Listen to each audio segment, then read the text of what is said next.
தமிழுறவுகள் அனைவருக்கும் வணக்கம். கையை பிடித்து இழுத்து விட்டேன், திமுக கவுன்சிலர் கொடுத்த அதிரடி பேட்டி. இந்த தலைப்பில் தான் இந்த காணொலி நம்ம பேசுகிறோம்.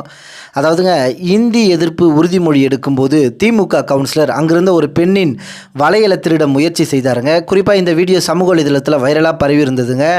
தற்போது திமுக கவுன்சிலர் இதற்கு ஒரு விளக்கத்தை கொடுத்துருக்காருங்க. அவர் என்ன சொல்கிறாருன்னா, கையை பிடித்து முன்னாடி நில்லுங்கள் என நான் அவர்களுக்கு அழைப்பு கொடுத்தேன் என பேசியிருக்காருங்க.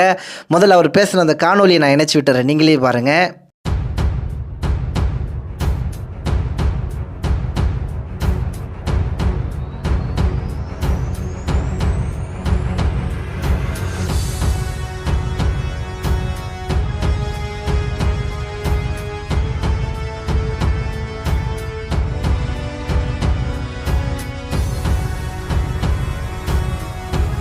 பிடிச்சி வாங்க முன்னாடின்னு இழுத்து விட்ட ஒரு காரணத்துக்கு அதை ஒரு சில தனியார் தொலைக்காட்சிகள் ட்ரோல் பண்ணி வளையல் இந்த காணொளியில் அவர் வளையலை எடுப்பது அனைவரும் அறிந்த ஒரு விடயமே.